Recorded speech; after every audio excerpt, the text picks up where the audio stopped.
15 the win on Express Pass. Express Pass and Zorro's Dream, they go together. It's Express Pass, Zorro's Dream, Express Pass, I'd say, from Zorro's Dream. But I'm with Yonce in race number 3. Hopefully it can make it 6 career wins in a row. Remains undefeated. She's a class act. Yonsei won it by a length, Star of Eden. But I'm with Zaki in the All-Star Mile. Come on.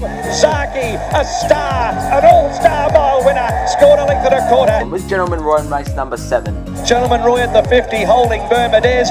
Gentleman Roy won it from Bermudez.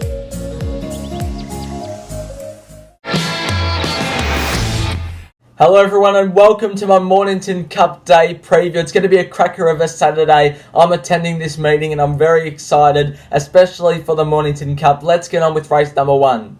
Race number 1 is a fillies and mares benchmark 70 over the 1200 metres. We've got equal favourites Serena and Quintello both at $3.80 and Merlin's Charm is there at $4.80. This was Serena and Merlin Charm's last start efforts at the Valley. Serena was first up on this occasion, and Merlin's Charm was deep into its preparation. Merlin's Charm might have just had the better of Serena late based on fitness, but I'm highly confident that Serena will turn the tables. Second up will be Fitter Serena, gets the claim for Logan McNeil, so it's down to 57 kilos.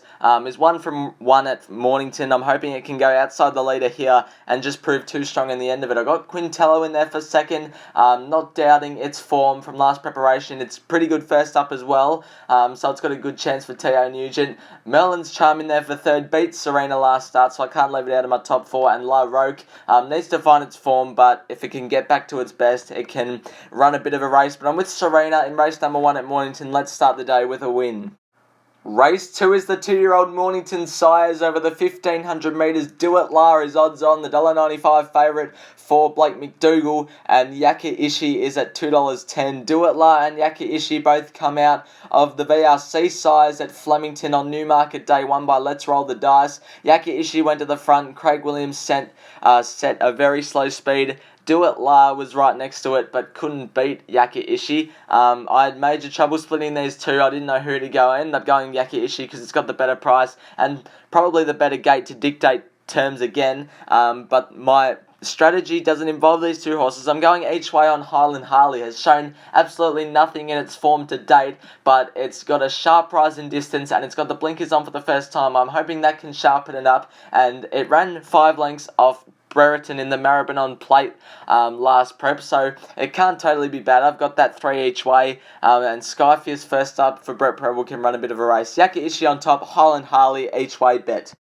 Race 3 is a benchmark 78 over the 1,000 metres. Midwest is the $2.20 favourite, the Speedster, ahead of Starry Legend at $4.80. Carleen Heffel takes the claim, but I'm with Midwest. It's won 5 in a row, and I'm very keen on its chances on the weekend. This was its last start win at the Valley. It was a while ago. It was about 4 weeks ago where it led and put this field to sleep pretty easily. It's won 5 in a row, as I've said already. It's just gone to another level. Each start it's had. Logan McNeil takes the ride, gets 3 kilos off.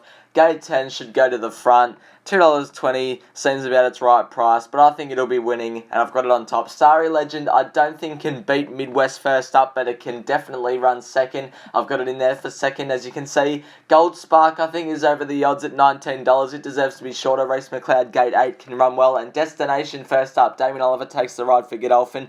It can run well. It's a good first up horse, but I'm with Midwest in race number 3. Hopefully it can win.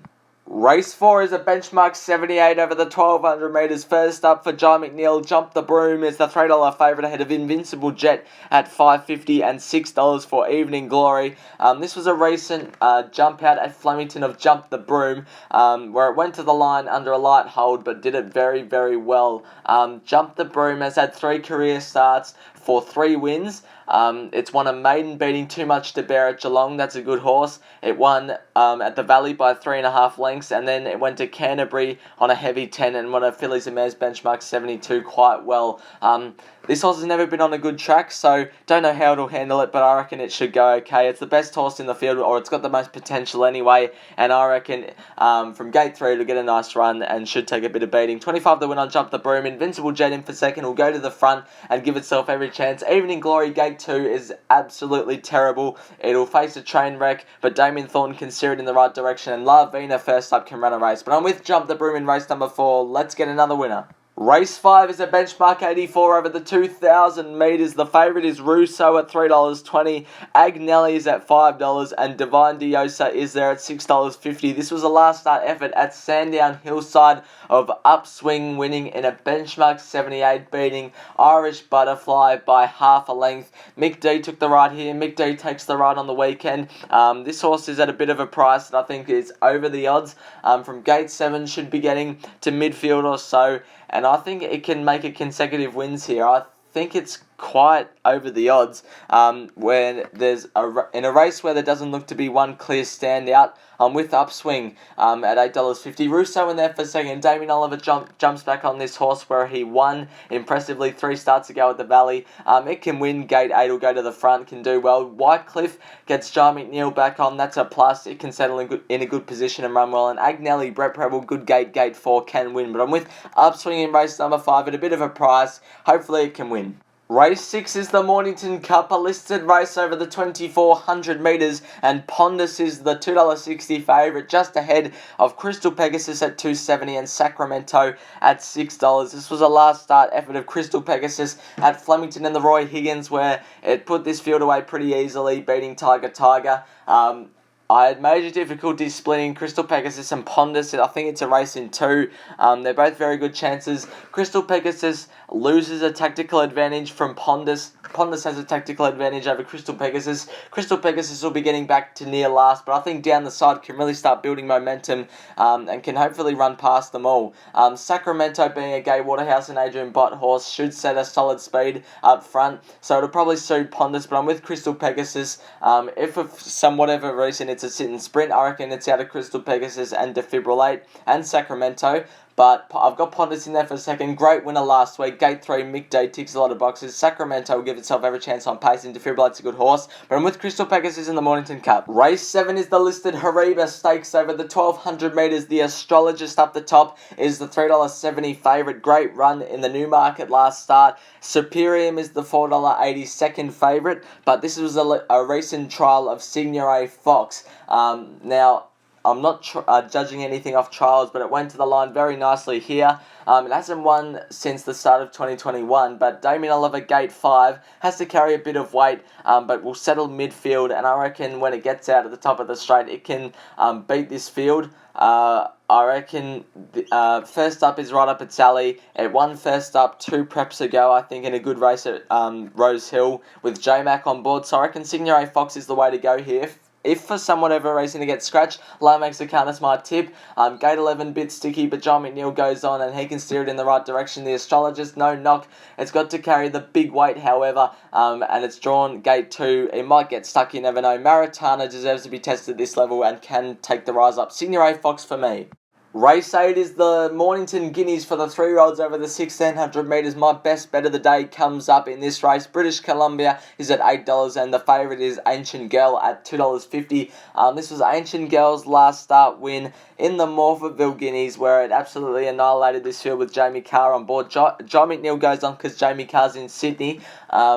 But this, I'm really hoping they scratch from Moonee Valley and come here because it will demolish this field. John McNeil, gate 11, should go outside the leader or in the lead. And it should be winning by 3+ lengths again, like it did here. If Ancient Girl doesn't win, it's a very, very wide open race. I got 40 to win on Ancient Girl. I've got Saucy Horsey in there for a second. Was a good winner in benchmark 58 last start. Big weight drop. John Allen on for Kiramar and David Uses can run well. Sharp Response will be getting back from gate 10, but charging home, it's got a class edge on some of its key rivals. And Top Honours, I reckon's over the odds at $34 on pace, can run well. But Ancient Girl should be winning the Mornington Guineas. Race 9 is a benchmark 78 over the 1,600 metres. Savannah Cloud is the $4 favourite. We got $5.50 for Basawa and $6.50 for both Major Artie and Jaffa-Stock.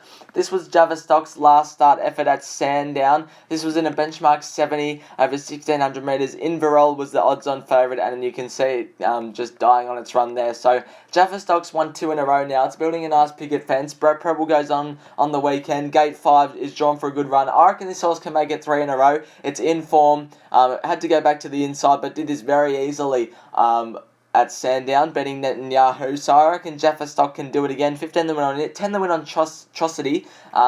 It's had 5 trials coming into this. Gate 14 is very, very sticky, but if it gets a good run, I reckon it could be winning. 3 and 4 Pence, I also think, is over the odds. John McNeil takes the ride. Gate 2 is a bit sticky, but we'll see what happens. And Savannah Cloud, the $4 favourite, is in there for 4th. I'm with the Jaffa-Stock and Trocity on top. Good luck on Mornington Cup Day.